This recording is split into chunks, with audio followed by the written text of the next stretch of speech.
Voilà. Bien, bonjour à tous et merci d'être là. Merci, Anna, c'est une belle envie de te voir parmi nous. Aussi. Bon, merci à vous. Bien, je vais enlever mon masque. Je crois que vous m'autoriserez à parler sans masque, sinon ça va être compliqué. Donc, merci infiniment, Hervé Pasqua, d'avoir accepté d'être parmi nous. Je vais vous présenter plus rapidement possible, ce qui n'est pas facile parce que vous avez quand même une vie très riche. Voilà, donc vous êtes agrégé, docteur en philosophie médiévale. Vous avez aidé à diriger des recherches en philosophie. Vous avez enseigné à l'Université de Bourgogne et dirigé l'Institut catholique de Rennes, donc vous êtes recteur honoraire. Vous êtes actuellement membre statutaire du Centre de recherche en histoire des idées, le CRHI, à l'Université de Nice, Sophia Antipolis. Vous êtes également titulaire de la chaire Jean-François Mattei au Centre universitaire méditerranéen de Nice et président de la Société française Usanus. J'ai eu le plaisir aussi de découvrir que vous faites des interventions de l'Université Nice Interage. Merci pour nous, Carolina, voilà, avec nous tous. Vous êtes membre de la Société internationale pour l'étude de la philosophie médiévale et vous avez effectué des recherches sur le néoplatonisme dans le cadre d'une réflexion sur le rapport entre l'homme et l'être. Vous êtes spécialiste de Maître Ricard et de Nicolas Deleuze.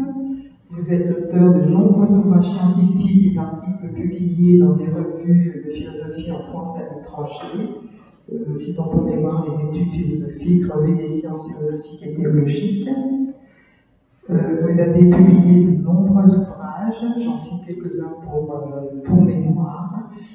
L'histoire de l'un, parmi les plus anciens, disons. Pascal, penseur de la grâce, Maître Ricard et le procès de l'un. Le jeu de la boule, Nicolas Deleuze en 2019, dont vous avez opéré une traduction, et entre autres, parmi d'autres ouvrages, Épithémée, Le pouvoir et le compendium, La chasse de la sagesse, Le jeu de la boule, etc. Donc, sur le thème que nous allons aborder aujourd'hui, connaissances philosophiques et scientifiques de Thalès à Galilée, nous allons partir des Milésiens, des pré-socratiques. Et donc, je suis partie de cette idée que j'approuve complètement et que je partagerai souvent avec vous, c'est que tous les savoirs se rejoignent et que donc ce qui me passionnerait, ce que j'aimerais découvrir avec vous à travers ce que vous allez nous dire et nous faire découvrir, c'est cet émerveillement de ces philosophes qui étaient à la fois des philosophes, des scientifiques, qui avaient très peu de moyens, ont fait des choses extraordinaires, découvert des choses extraordinaires. Et donc, avec quels principes ont-ils réussi à créer ce lien entre tous ces savoirs? Et donc, voilà, j'espère que nous allons découvrir tout ça avec vous. Et merci de bien vouloir illuminer nos lanternes. Merci beaucoup pour votre accueil. Je suis très heureux de me retrouver parmi vous. Merci à Nadège également. Ah, il faut... On va utiliser... Alors voilà, j'ai l'impression que ça marche mieux. Voilà. Donc, merci de votre accueil, de votre présentation amicale. Et merci à Nadège, disais-je, pour cet accueil, cette invitation. Et je suis heureux donc de me retrouver parmi vous pour vous parler de ce thème, connaissances philosophiques et connaissances scientifiques. Madame Longo évoquait les premiers philosophes, et parmi lesquels, justement, l'un de Pythagore a inventé le mot philosophie, l'amour de la sophia. La sophia est un savoir, un sapere, en latin, un savoir qui goûte la saveur des choses. Et l'intelligence s'éveille au contact du réel et s'étonne doublement que les choses soient et qu'elles soient ce qu'elles sont, comme dit Aristote. La vérité se trouve donc dans les choses et en même temps dans l'intelligence. C'est pourquoi tout homme, dit Aristote, que je viens de citer, désire savoir naturellement. Le désir de savoir définit même la nature humaine comme étant une nature rationnelle. L'émerveillement, l'étonnement, le Thomaszein est précisément le commencement de la philosophie, de l'éveil, de l'intelligence qui s'interroge sur le sens des choses, qui s'étonne que les choses soient.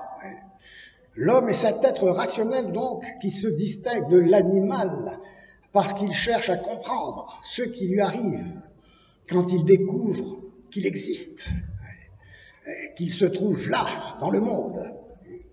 Et le verbe être, c'est intéressant de le savoir, par exemple, chez un grand philosophe musulman comme Avicenne, qui recourt à ce mot, wujud.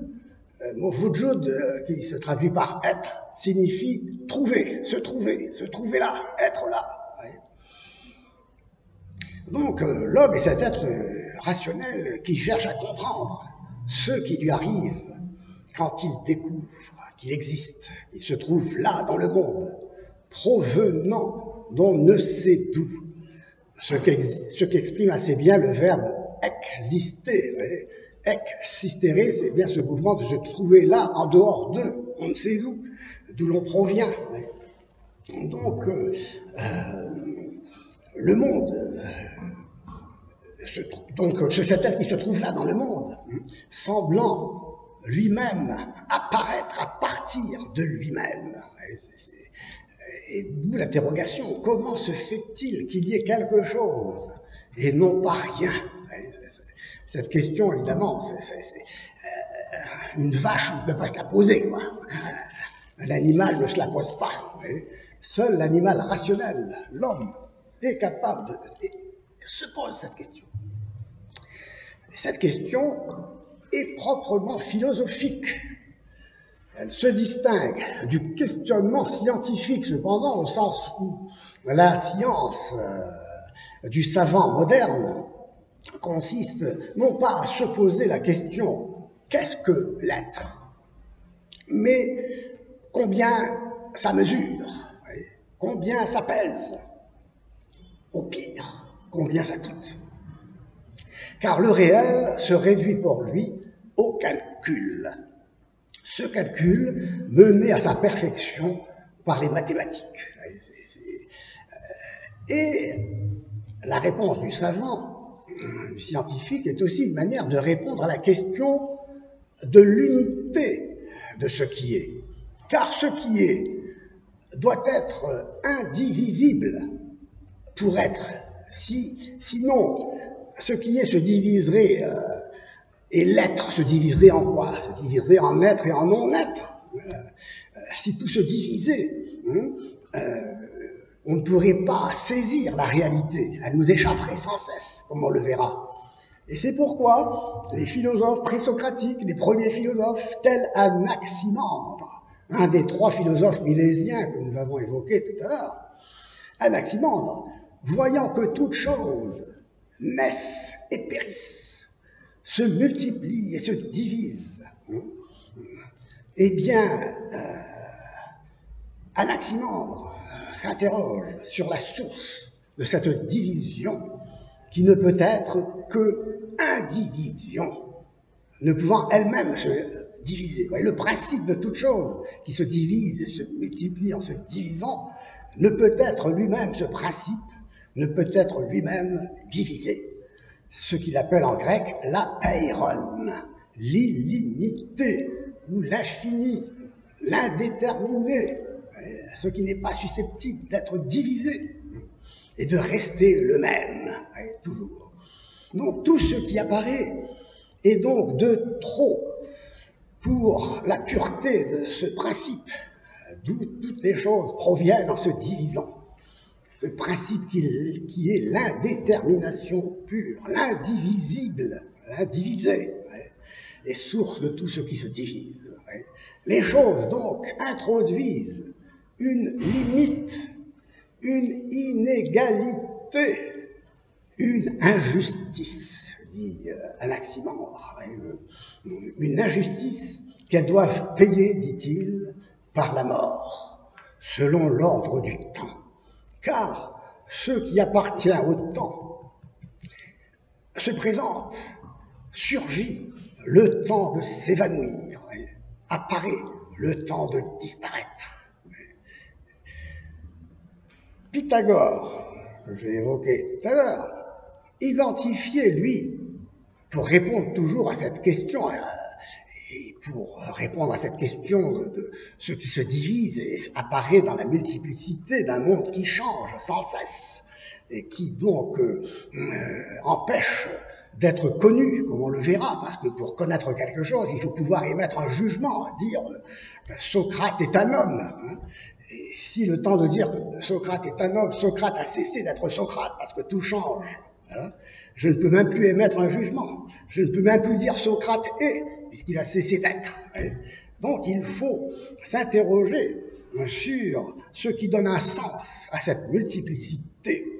Et ainsi, Pythagore, pour résoudre ce problème de connaissance, identifiait le réel, qui apparaît donc toujours divisé et multiple, au nombre.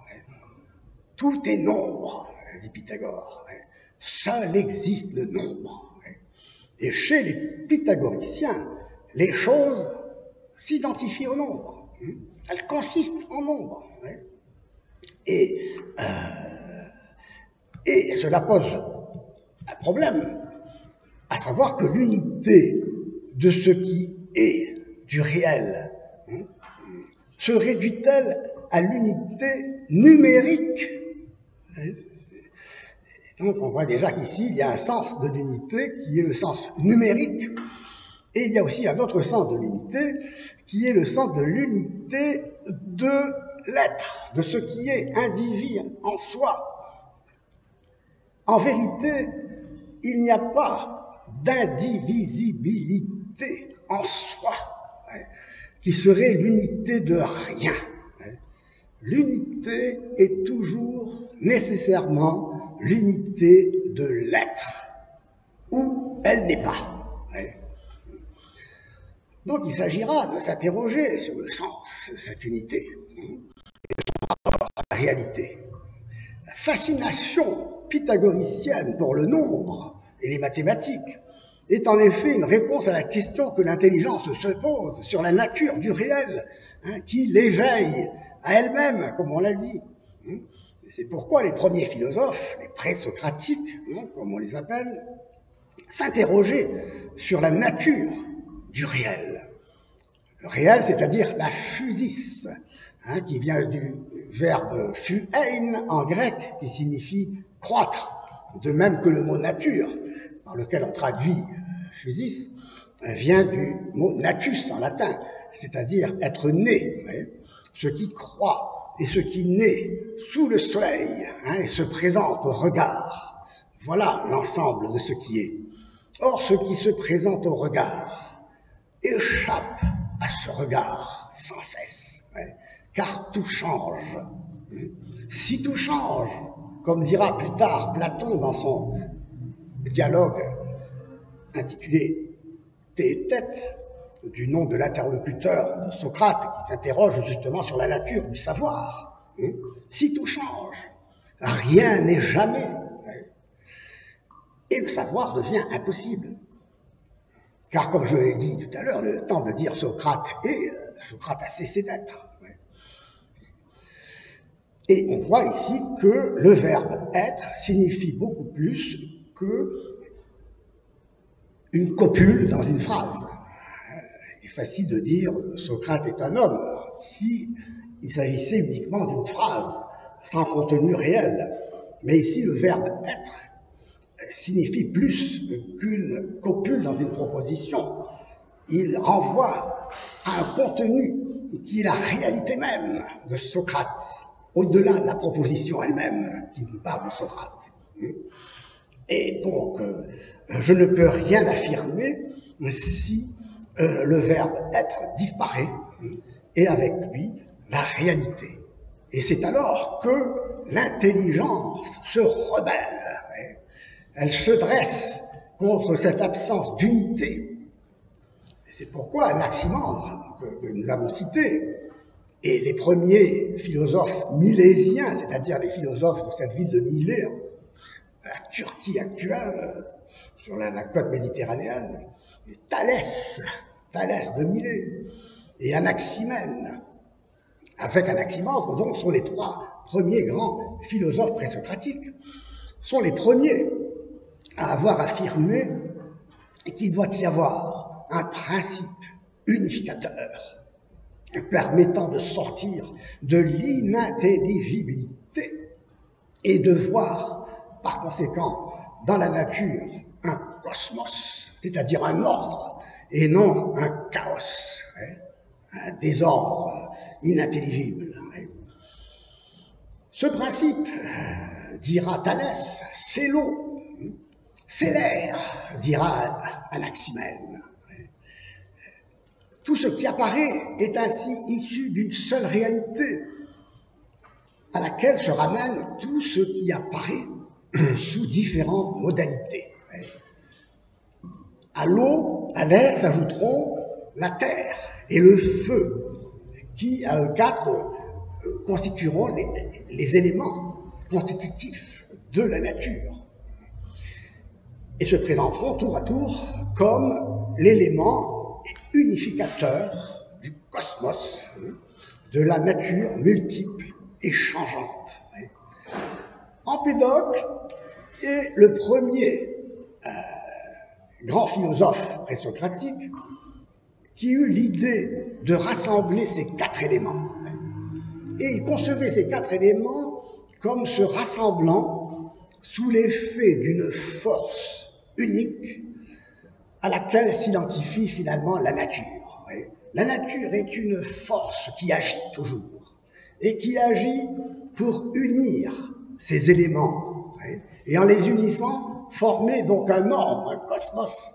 Mais cette force de la nature qui agit toujours, une fois ces éléments réunis, unifiés, la force de la nature ne va pas cesser d'agir, elle va continuer d'agir. Et en continuant d'agir, cette fois-ci, comme elle n'a plus rien à unifier, elle va diviser. Ces quatre éléments vont se séparer sous l'effet de cette force qui agit toujours. De telle manière que, agissant toujours, cette force elle unit les éléments, puis les désunit.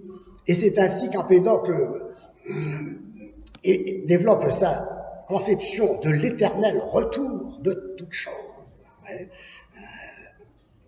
Il y aura l'âge de la concorde et l'âge de la discorde, l'âge de l'amitié, l'âge de la haine, selon les traductions.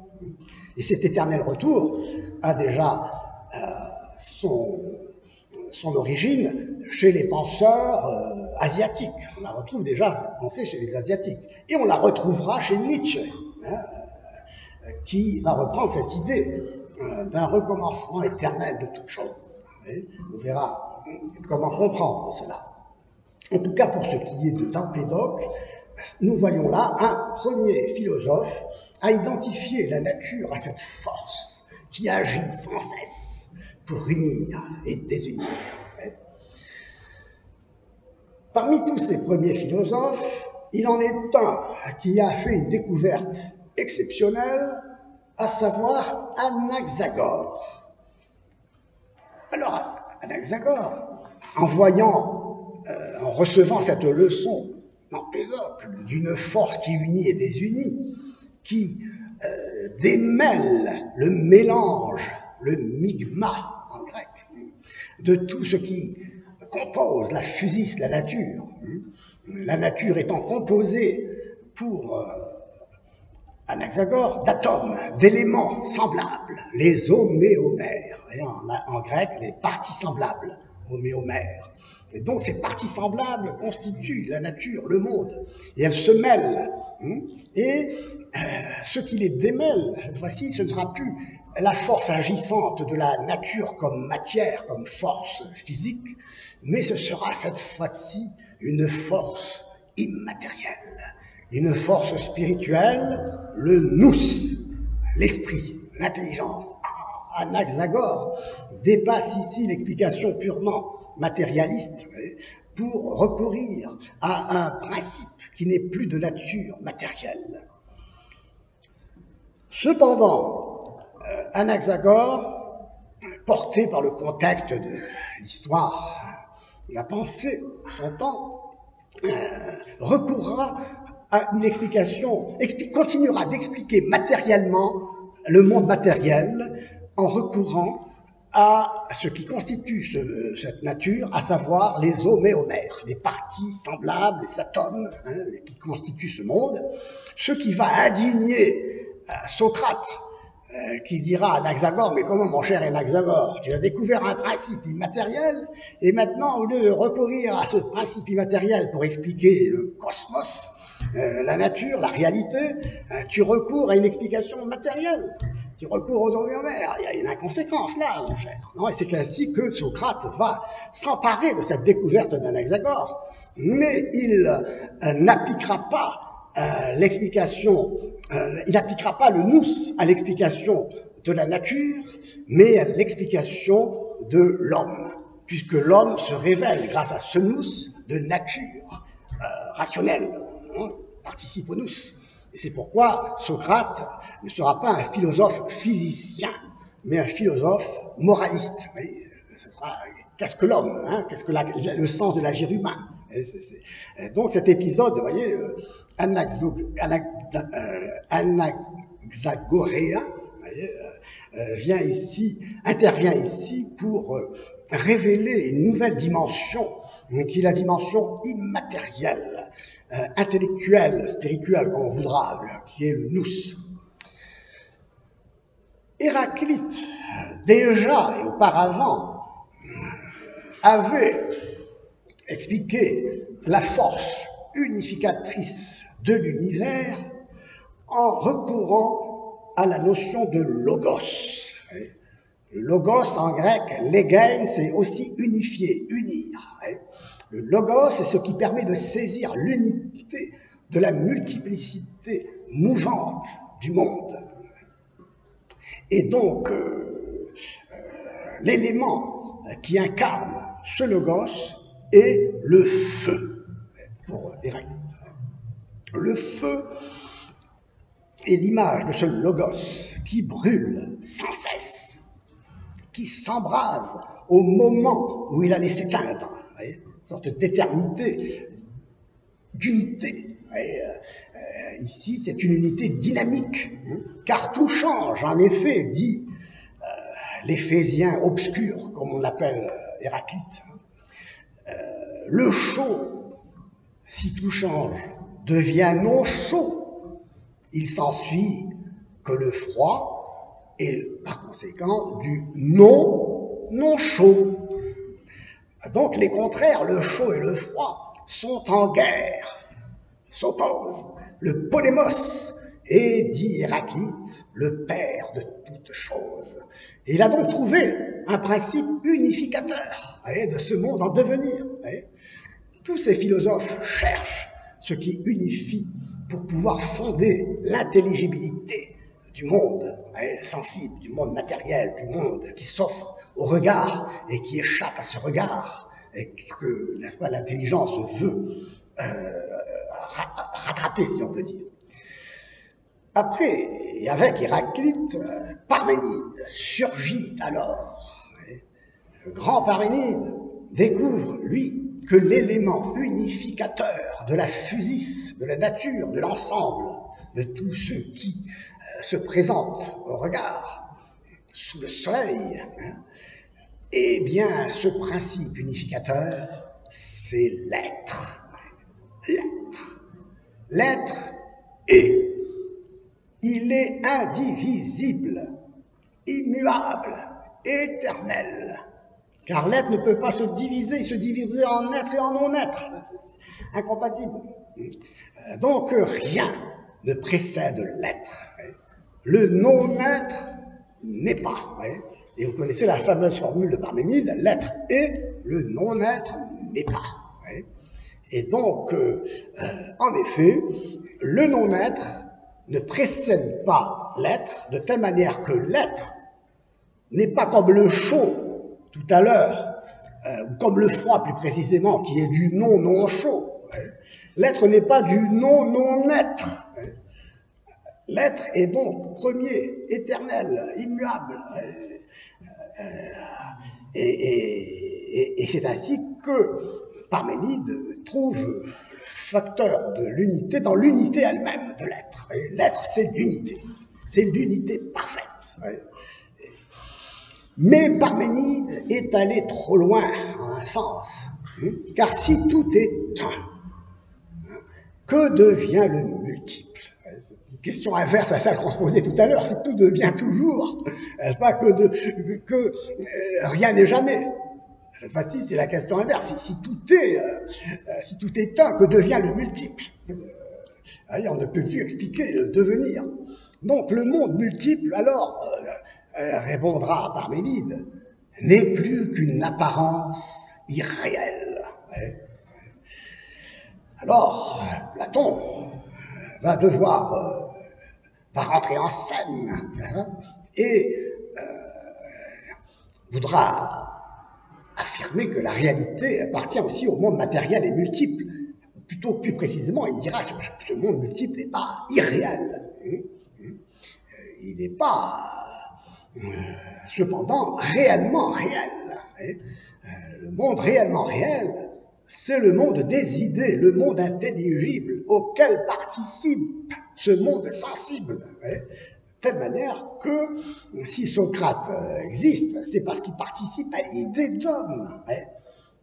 Donc cette participation permet de mettre un jugement, de dire Socrate est un homme, parce qu'il participe à l'idée d'homme qui est seul réel. À vrai dire, pour Platon, cette participation est une dégradation. Platon donne dans son dialogue, La République, que vous devez lire et connaître, donne l'exemple du lit parfait, l'idée de lit. Le menuisier veut fabriquer un lit. Pour fabriquer ce lit, il va contempler l'idée parfaite de lit. Et il va produire un lit. Et un autre menuisier va aussi vouloir fabriquer un autre lit. Et un autre menuisier encore, un autre lit, etc. De telle manière qu'on se trouve devant une multiplicité de lits, en sorte que un lit sera plus parfait nécessairement qu'un autre, et un autre moins parfait qu'un autre. Et donc tous les lits seront plus ou moins parfaits, mais ne seront jamais parfaitement parfaits. Seule l'idée de lit est parfaite. Alors maintenant, arrive un artiste peintre qui veut produire un lit avec son pinceau, reproduire un lit sur une toile. Il va imiter le lit du menuisier. Et cette production de l'artiste va plonger encore dans plus d'irréalité le lit peint, qui copie le lit du menuisier, qui lui-même copiait l'idée. Tel que, comme vous le voyez, donc, il y a dégradation à partir de l'idée parfaite de lit. Il y a donc des degrés de réalité. Au sommet, la réalité parfaite de l'idée de lit. Puis vient la réalité imparfaite fabriquée par le menuisier. Et enfin, le lit peint encore plus imparfait, plus éloigné du modèle que produit le peintre. Ainsi, en dehors du monde intelligible, seul parfaitement réel se dégrade en s'éloignant de lui, ce monde multiple et sensible. Mais du moins, ce monde sensible, on peut dire qu'il est plus ou moins. Aristote, cependant, ne l'entendra pas de cette oreille, si j'ose dire. Il dira, non, mon cher Platon, la réalité n'est pas l'idée, pas le monde intelligible. Car si toute la réalité de Socrate était dans l'idée d'homme, Socrate ne serait plus qu'une ombre dans la nuit de la caverne, condamné à mourir, mais sans mourir, puisqu'il n'est rien, il n'est qu'une ombre. Socrate ne meurt pas, quoi. C'est une ombre qui s'efface, puisque sa réalité est dans l'idée de dans l'idée d'homme.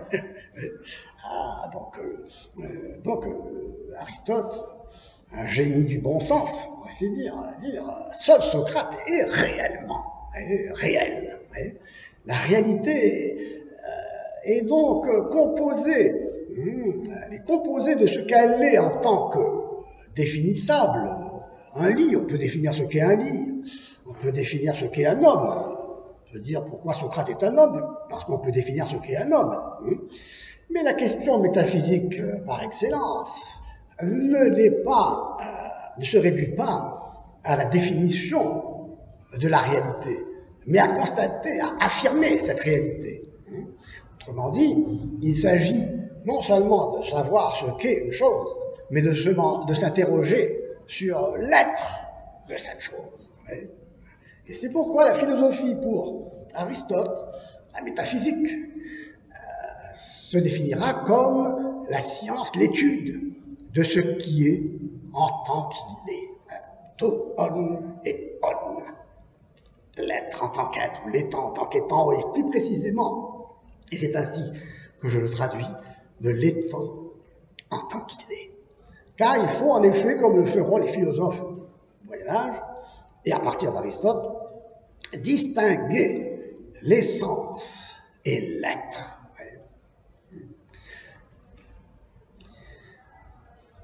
On ne peut pas dire en effet, on ne peut pas réduire l'être au simple rôle de copule dans un jugement, dans une proposition, type Socrate est un homme, car cela reviendrait au même que dire Socrate est Socrate. Mais dire Socrate est Socrate, ça reviendrait au même que de dire le non-être et le non-être. Or, le non-être n'est pas. Il faut donc une telle proposition est tautologique. Les répétitions du même, mais dans le vide.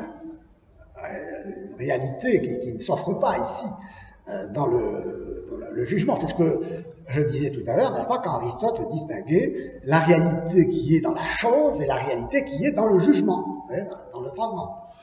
Donc, le non-être n'est pas. Et l'être, de son côté, n'est pas un mot. De même que respirer n'est pas qu'un mot. Dire ou définir quelque chose n'implique donc pas qu'elle soit. La preuve est que je peux définir ce qu'est un phénix, comme dira un philosophe au Moyen-Âge. Mais le phénix n'existe pas. Donc on peut distinguer l'essence, la définition qui permet de définir une chose, et l'être de cette chose. Mais on peut définir donc une essence, on le voit, de quelque chose qui n'existe pas. Donc, il s'ensuit qu'il faut distinguer ce qu'est une chose et l'être de cette chose. Ce qu'Aristote a très bien exprimé en disant, je cite, « Ce n'est pas parce que nous pensons avec vérité que tu es blanc que tu es blanc, mais c'est parce que tu es blanc qu'en disant que tu l'es, nous sommes dans la vérité. » C'est-à-dire, il faut vraiment que ce dont je parle corresponde à la réalité. C'est ce que l'aristotélisme médiéval exprimera en parlant de composition d'être et d'essence. Une chose a donc une essence qui permet de la définir comme ce qu'elle est, et un être qui permet de dire qu'elle l'est réellement. La vérité peut donc être définie comme l'accord de l'intelligence avec le réel. Elle n'est pas, cependant, l'accord formel de l'intelligence avec elle-même,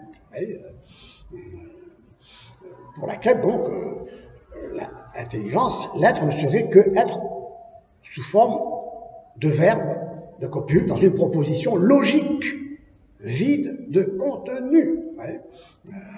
Donc la vérité n'est pas l'accord formel de l'intelligence avec elle-même, dans le vide, sans contenu, mais la vérité, l'accord de l'intelligence avec le réel.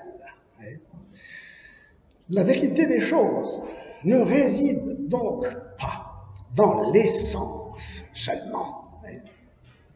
Or, telle est l'orientation que va prendre la pensée moderne.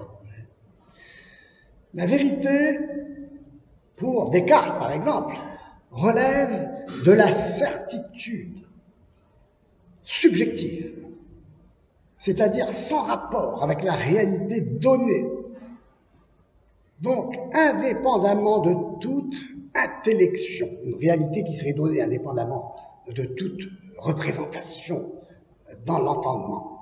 La certitude pour Descartes résulte du doute surmonté. Elle se fonde sur le sujet pensant enfermé dans son poil, comme il dira, dans sa chambre chauffée, n'est-ce pas, par un poil dans la Hollande froide et humide. Donc, enfermé dans son poil, coupé du monde réel, le cogito exprime ainsi l'accord formel de la pensée avec elle-même. La vérité ne se définit donc plus comme l'accord de l'intelligence avec le réel, avec la chose, adequatio reis ad intellectus, adequatio intellectus ad rem. La chose en soi demeure inconnaissable, ce que va développer Kant. L'intellection n'est plus l'intellection de ce qui est en tant qu'il est, l'intellection de l'être de l'étant en tant qu'être, mais de l'être de l'étant, c'est-à-dire de ce qui est, en tant qu'il est intelligé, défini par l'entendement. Il atteindra le statut de ce que notre grand philosophe du Moyen-Âge, Dan Scott, appellera de l'être objectivé. L'être deviendra un objet construit par l'entendement, à travers les catégories, comme dira Kant, a priori de l'entendement. Donc la réalité n'est plus la réalité telle qu'elle est donnée. L'être n'est plus ce qui est donné dans la réalité extérieure, n'est plus considéré comme tel, mais l'être est considéré comme un objet construit par l'entendement. Il s'ensuit donc que selon ce que l'on connaît est le concept ou la représentation de ce qui est, non la chose à laquelle le concept, la représentation renverrait. Donc, il y a, j'aime bien citer ça, toujours, ce tableau de Magritte, peintre belge, bien, qui reproduit une pipe. Très belle pipe, vous avez tous vu cela, non? Et puis il éprouve le besoin d'écrire en dessous de cette belle pipe, bien précise, « Ceci n'est pas une pipe ». C'est intriguant, ça. Et en effet, il distingue ici la représentation de la pipe et la pipe réelle.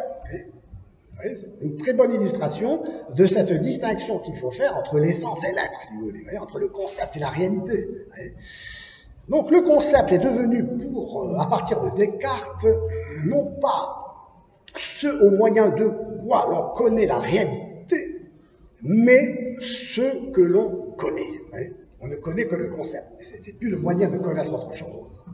Ainsi, toute la connaissance repose sur l'architecture conceptuelle ou la logique interne d'un système. Les concepts renvoient aux concepts.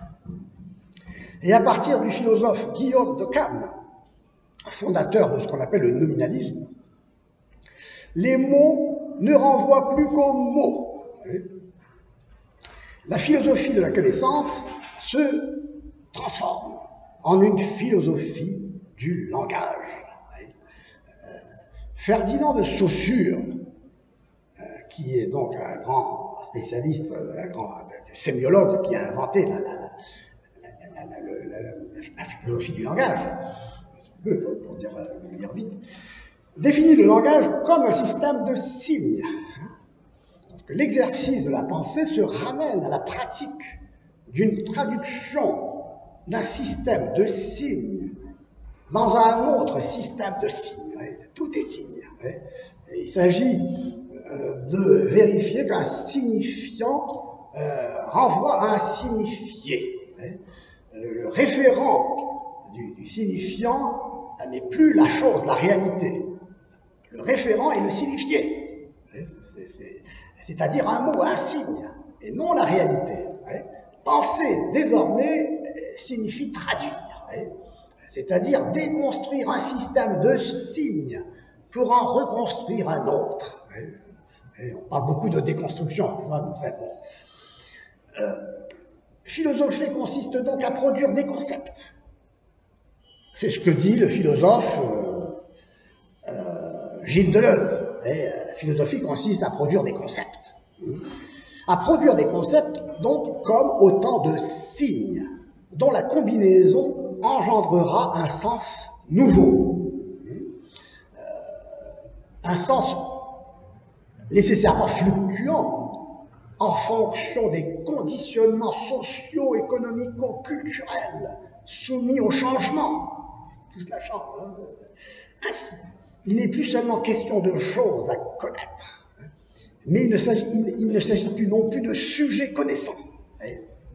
Sans sujet et sans objet, la connaissance ne repose sur aucune certitude. Elle est devenue incertaine. Il s'agit désormais de savoir qu'on ne sait pas. Et tel est le sens de la docte-ignorance qui a donné son nom à l'œuvre magistrale d'un grand philosophe, Nicolas de Cuse, que nous avons évoqué tout à l'heure, mort en 1464. Donc l'auteur du De Docta Ignorantia, la docte-ignorance, l'œuvre magistrale, ce philosophe, et qui est venu à son esprit en pleine mer lors d'un séjour d'où il revenait de Constantinople, sur la route de Venise. Donc il a écrit cette œuvre en 1440, et le choix du titre exprime exactement l'objet de l'ouvrage, à savoir qu'il s'agit d'apprendre à l'homme l'incapacité radicale où il se trouve de connaître la réalité, la vérité, et lui faire découvrir que seul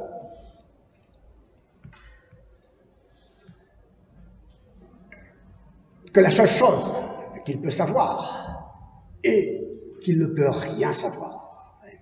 La docte-ignorance, écrit Nicolas de Cuse, consiste à embrasser, je cite, l'incompréhensible, incompréhensiblement. C'est-à-dire, on renonce à la fois à l'objet, connaître, et au sujet connaissant, si on peut le dire comme ça. Donc cette formule apparemment énigmatique, à vrai dire, son sens s'éclaire, comme nous le verrons, à la lumière de la philosophie de l'un, de cette unité recherchée par tous les philosophes, et qui se rattache, pour ce qui concerne Nicolas de Cuse, à l'histoire longue du néoplatonisme. Néoplatonisme, dont le fondateur est le philosophe Plotin, héritier aussi de Platon, qui a développé la pensée de Platon, qui situait déjà l'un au-delà de l'être. L'un n'est pas. L'un n'est pas. Alors la méthode Cuse-N énoncée dans la docte-ignorance consiste à transposer les figures mathématiques finies en les transposant à l'infini, à les élever au niveau, dit-il, de l'infini simple et détaché de toute figure. On voit donc ici, avant Descartes, un Nicolas de Cuse, un philosophe, prendre les mathématiques comme modèle du savoir certain.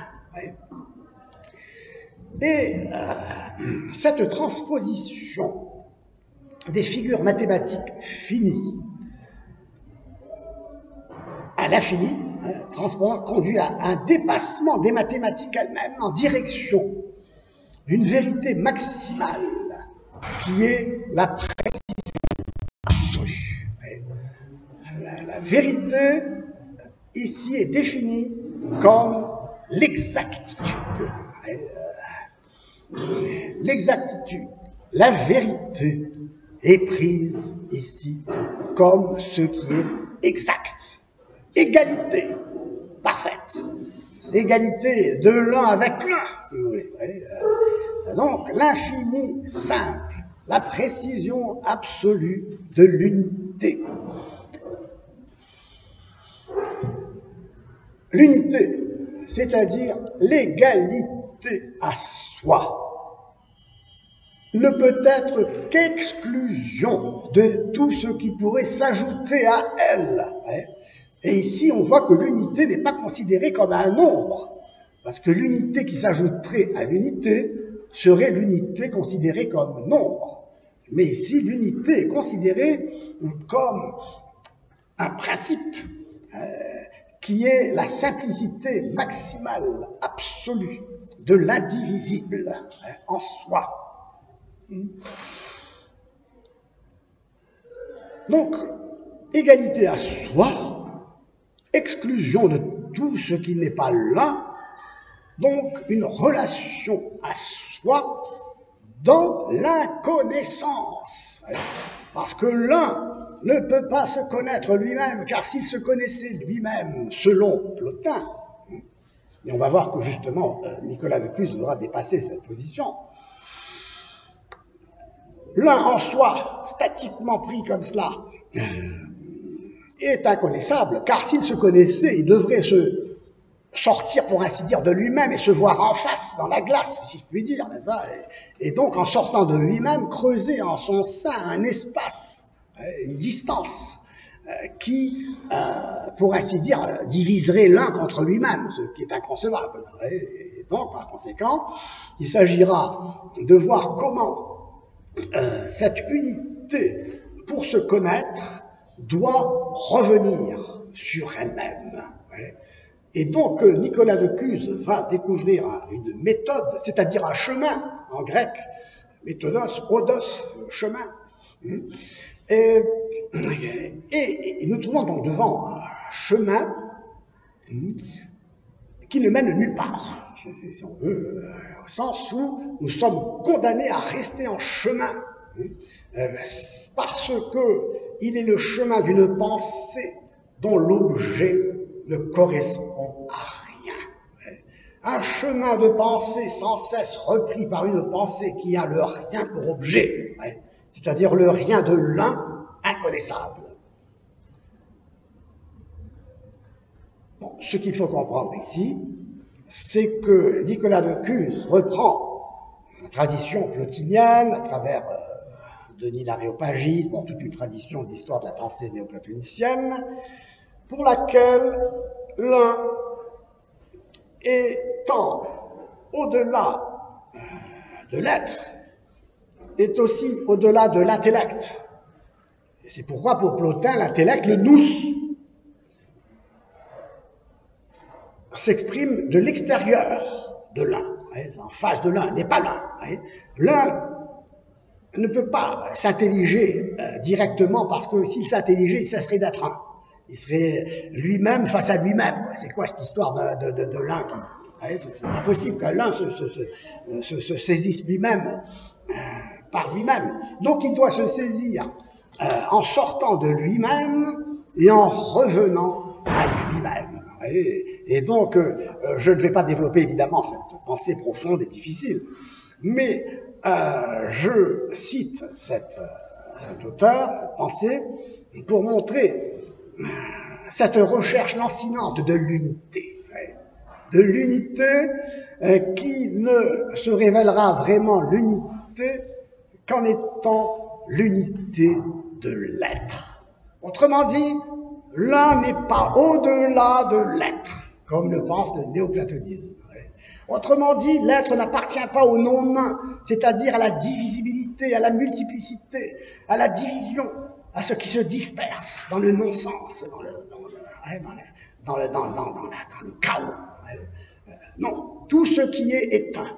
Et la multiplicité de ce monde sera toujours une multiplicité unifiée. Hein, parce qu'elle sera une multiplicité d'êtres qui seront eux-mêmes unifiés par leur propre acte d'être.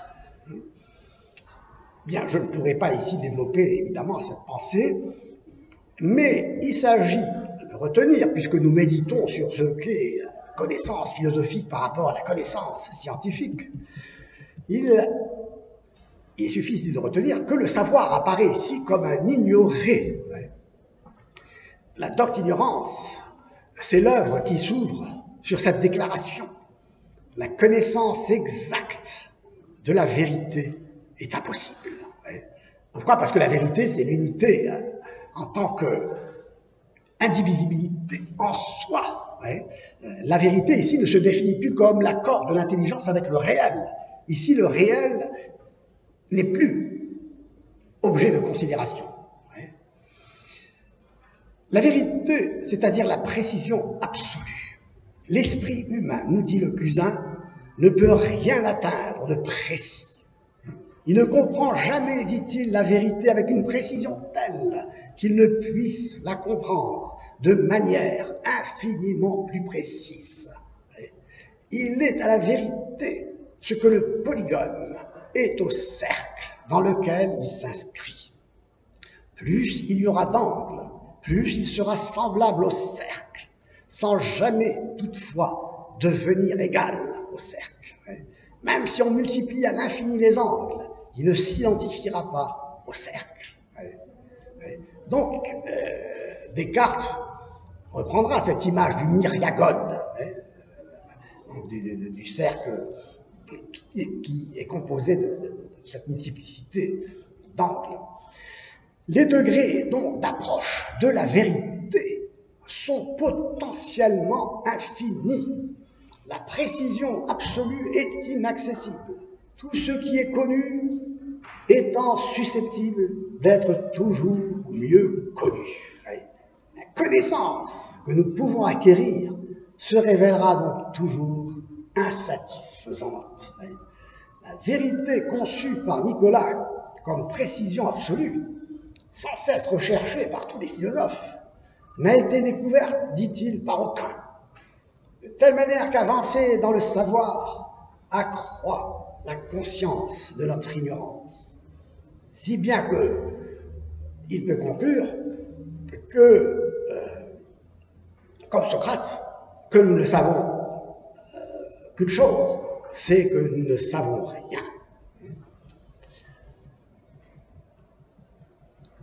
Donc la vérité précise conçue comme cette unité maximale de l'unité comme source de tout ce qui, comme l'avait déjà vu Anaximandre, se divise en dehors d'elle, cette vérité est inaccessible. Ce qui va donner lieu d'ailleurs à la définition du progrès comme un progrès indéfini. Et on verra quelles sont les limites évidemment de cette conception. En tant que précision absolue, la vérité est un maximum de simplicité et n'est donc pas susceptible de plus ou de moins. Égale à elle-même, elle consiste en quelque chose d'absolument indivisible, à savoir l'un, l'unité, l'indivisibilité même, l'infini, c'est-à-dire l'indéterminé, l'illimité d'Anaximandre. Il n'est pas plus ou moins un, il est ou totalement ou pas du tout. L'un est l'absolu maximum. Toute la question est donc de savoir qu'il ne peut être connaissable, car il cesserait d'être un en se divisant en connu et en connaissant. Le savoir est donc sans objet. On n'y renoncera pas, cependant. Pourquoi? Parce que sa nature se réduit au seul désir, à la recherche, à une approximation, à une approche sans fin de l'inaccessible précision absolue. La nature de la connaissance consiste donc en conjecture, en avancée, en approximation. La force du désir de savoir est telle. On l'a vu tout à l'heure, elle définit même la nature de l'homme. La force du désir de savoir est telle qu'elle s'accommodera du désir de savoir que nous ignorons, dit Nicolas, poussant à bout son raisonnement. Telle est la docte ignorance. En effet, dit-il, même l'homme le plus savant n'arrivera à la plus parfaite connaissance que s'il est trouvé très docte dans l'ignorance même qui lui est propre. Et il sera d'autant plus docte que son ignorance est plus grande. Fin de citation. S'il y a connaissance, elle ne peut donc être que limitée, finie et imprécise. Et c'est pourquoi l'esprit humain la mince. Nicolas va jouer sur le sens étymologique du mot, sera mensurans. L'esprit humain consistera à mesurer, de telle manière que la réalité elle-même se réduira à du mesurable. D'où la grande aide des mathématiques. Tout ce qui est mesurable, c'est ce qui est donc soumis au nombre, aux chiffres, aux zifres. En arabe, zifre, ça veut dire zéro. Et donc, évidemment, on ne parle pas ici de la substance, du contenu de la réalité. On parle de ce qui est mesurable grâce aux mathématiques. D'où la grande aide des mathématiques qui permettra d'approcher la vérité. Nicolas réfléchit dans un contexte où il va pouvoir faire usage de notions dominantes à son temps, d'expressions comme similitude, égalité, qui expriment aussi l'unité. Il fera allusion à la théorie des proportions mathématiques et des différences entre les formes qui s'opposent à la conception d'une substance immuable, c'est-à-dire d'une réalité unifiée, non assujettie au plus et au moins. Ce qui est n'est pas plus ou moins, ce qui est ce qu'il est. Être plus que ce que l'on est.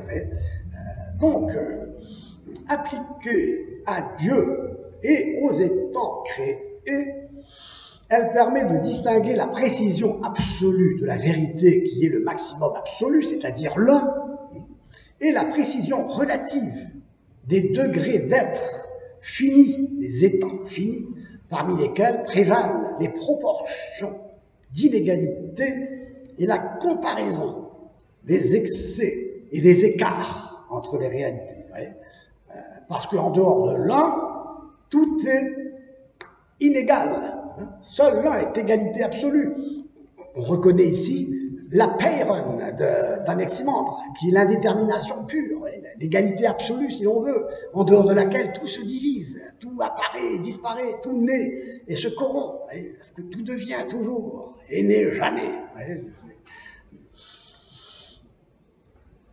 Cette doctrine des distinctions est due à un philosophe que j'ai déjà cité, qui est Duns Scott. Car Nicolas de Cus va aussi en hériter, au sens où pour lui, tout s'unit dans l'infini seulement. Vous voyez, au-delà de tout ce qui est divisible, dans l'indivisibilité de l'un en soi, tout est un. Dans l'infini, tout est infini. Et tout cela va donner lieu à une sorte de mystique nihiliste, où tout ce qui est réel va s'abîmer dans le néant de l'un, dans le non-être de l'un.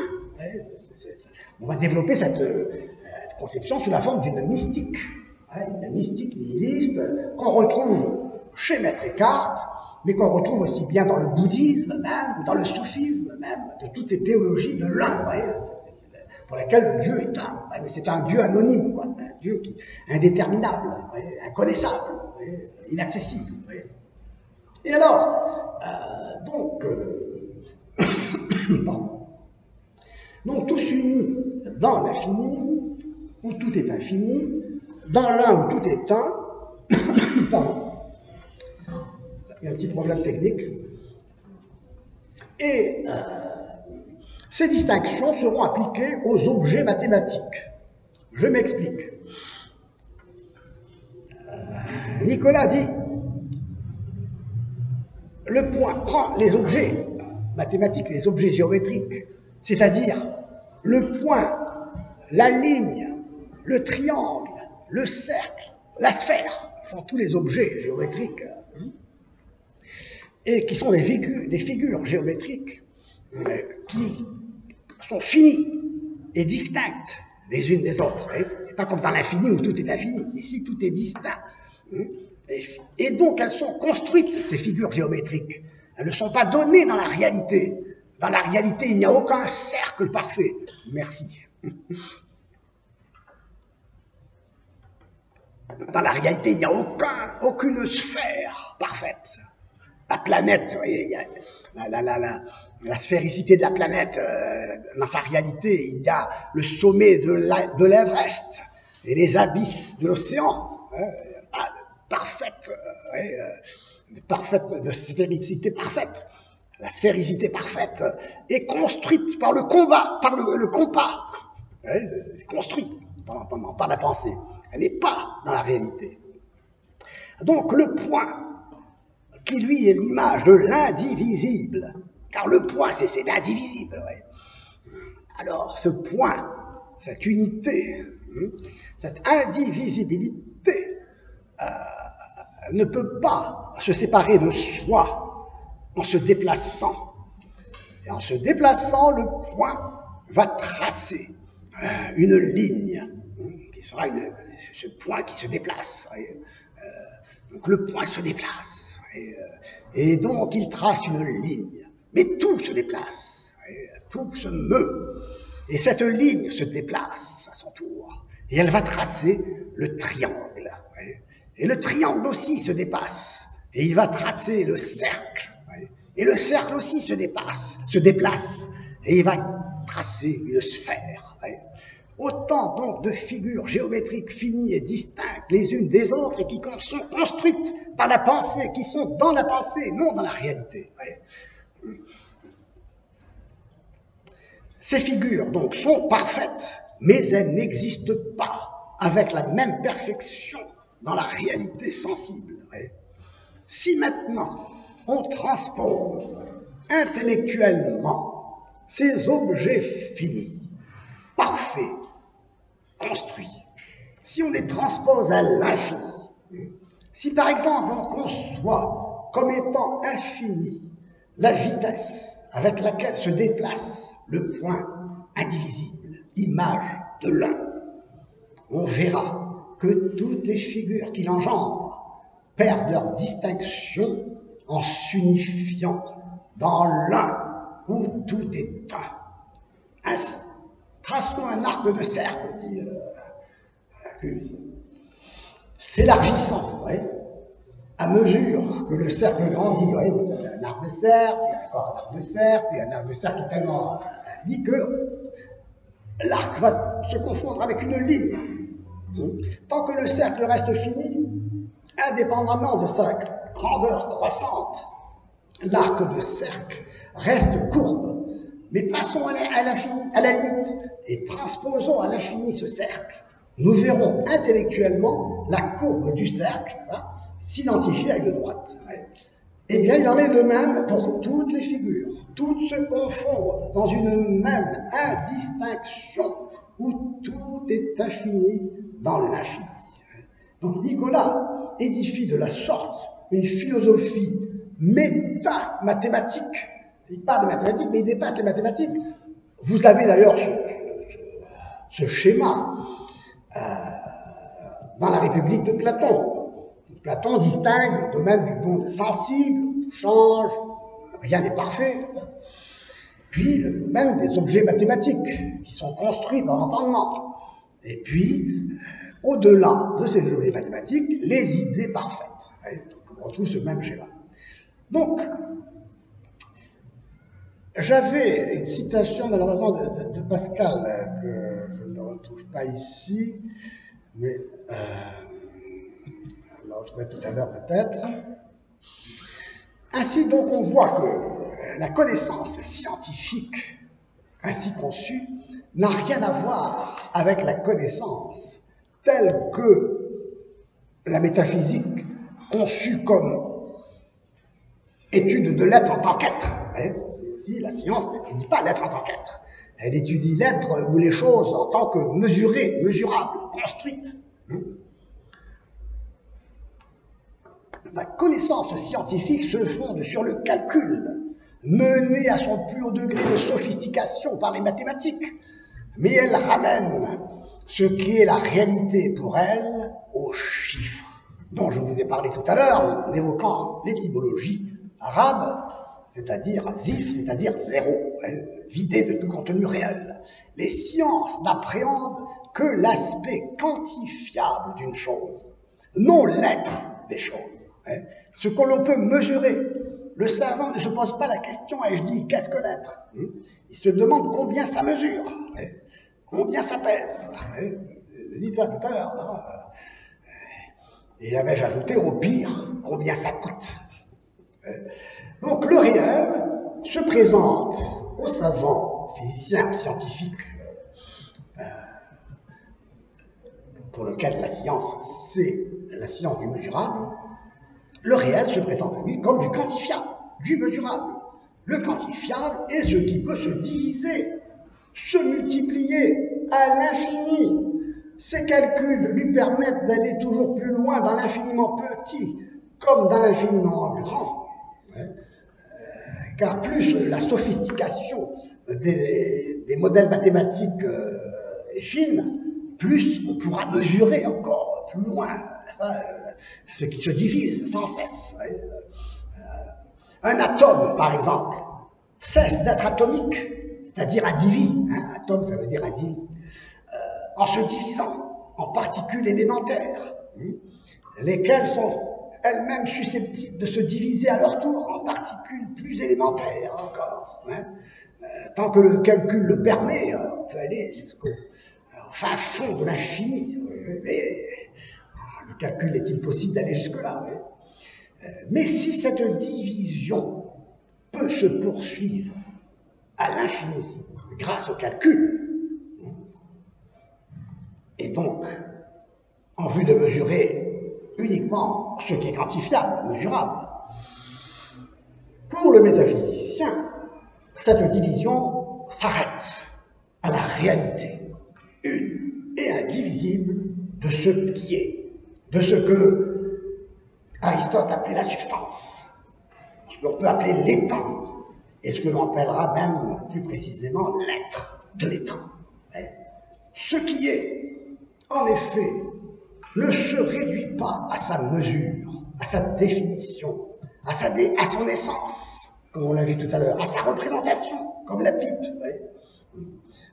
Les scientifiques ont tendance à regarder ce réalisme qu'ils qualifient de naïf. Ils ont tendance à regarder ce réalisme de haut et avec un certain mépris.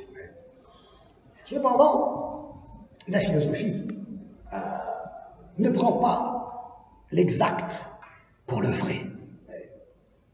Théoriquement, il y a toujours une place pour l'erreur, ce qui ouvre d'ailleurs la porte à la tolérance. La science peut engendrer une certaine intolérance, en mesurant tout au 2 plus 2 égale 4, on ne discute pas. Pour sortir de l'erreur, de ce point de vue, philosophie de l'être, philosophie de la profondeur, il suffit de savoir à quelle consiste cette erreur, à affirmer que ce qui n'est pas est, et que ce qui est n'est pas. Ça, l'erreur. L'erreur, donc, est reliée à la réalité. Elle n'est pas une faute de calcul, une erreur d'approximation. L'erreur touche quelque chose de vital. Nous sommes assurés de connaître vraiment quelque chose que lorsque nous savons qu'il ne peut en être autrement. Ce qui déjà nous éclaire pas mal sur les aventures idéologiques où la confusion des genres est de mise, puisque justement, on ne sait plus ce qui ne peut pas être autrement. Tout peut être autrement. Il n'y a pas lieu de douter dans le cas d'une philosophie réaliste, si on veut, de l'être. Il n'est pas lieu de douter de l'infaillibilité de nos facultés, dès lors qu'on accepte que l'on peut se tromper. Douter de nos sens, parce qu'ils défaillent, quelquefois, n'est pas une raison pour en douter toujours et systématiquement, comme le font les philosophes néoplatoniciens, comme le fait Descartes, en s'enfermant dans son poil. Les sens, la sensation, ne renvoie plus à la réalité. La sensation ne renvoie qu'à elle-même. De même que la pensée ne renvoie qu'à elle-même. Une sorte d'enfermement immanentiste qui nous empêche d'aller vers l'extériorité, de saisir la réalité dans son extériorité extra-mentale. De même, douter de la raison, parce que l'on peut commettre une faute de raisonnement, n'est pas une raison suffisante pour en douter absolument. Donc ici, vous avez la mise en question d'une conception de la philosophie de la connaissance fermée au réel. Car les choses sont ce qu'elles sont. Un philosophe doit garder le respect face à la réalité des choses. Il ne les assimile pas à ce qu'il pense, au sens de digérer, transformer. Il ne cherche pas à imposer ses sentiments, ses opinions dans ses recherches. Il approche la réalité sans compromis avec ses préférences, ses tendances.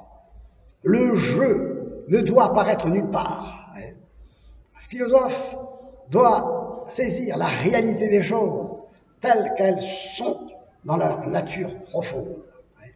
Il s'ensuit que les œuvres revêtent un caractère intemporel. Une œuvre philosophique doit revêtir un caractère intemporel et objectif, à la limite ahistorique. La philosophie en soi, disons, depuis, vous l'avez vu, depuis les présocratiques, nous sommes toujours dans une recherche lancinante de l'unité, qui est le problème à tout âge que tout philosophe doit se poser. Les choses, autrement dit, ne sont pas ce qu'on dit qu'elles sont, comme Guillaume d'Occam, comme Saussure, qui, la réalité, n'est-ce pas, est dissoute dans le signe, où le langage est un système de signes qui renvoie au signe, où les mots ne renvoient pas aux choses. Donc, les choses sont, et elles sont ce qu'elles sont, tout simplement. Et vous voyez, on retrouve le double étonnement originaire par lequel on a commencé, à savoir que on s'étonne non seulement que les choses soient, mais qu'elles soient ce qu'elles sont. Et on s'interroge donc sur le fait qu'il ne suffit pas qu'elles soient ce qu'elles sont pour être. On se rend compte qu'elles sont composées d'une essence qui est définie comme ce qu'elles sont et d'un être qui les pose en dehors du non-être, qui pose donc leur réalité. Donc l'activité de connaissance révèle à l'homme sa vocation à la vie de l'esprit, du nous, de l'intelligence, sans rien renier de sa vie matérielle, concrète, sensible, parce qu'il accède, il peut accéder à la vérité des choses. La vérité des choses n'est pas une autorévélation de soi par soi. Elle est une présence mystérieuse qui éveille l'intelligence à elle-même, en s'interrogeant au contact du réel, et se présente à elle. Ceux que l'on connaît,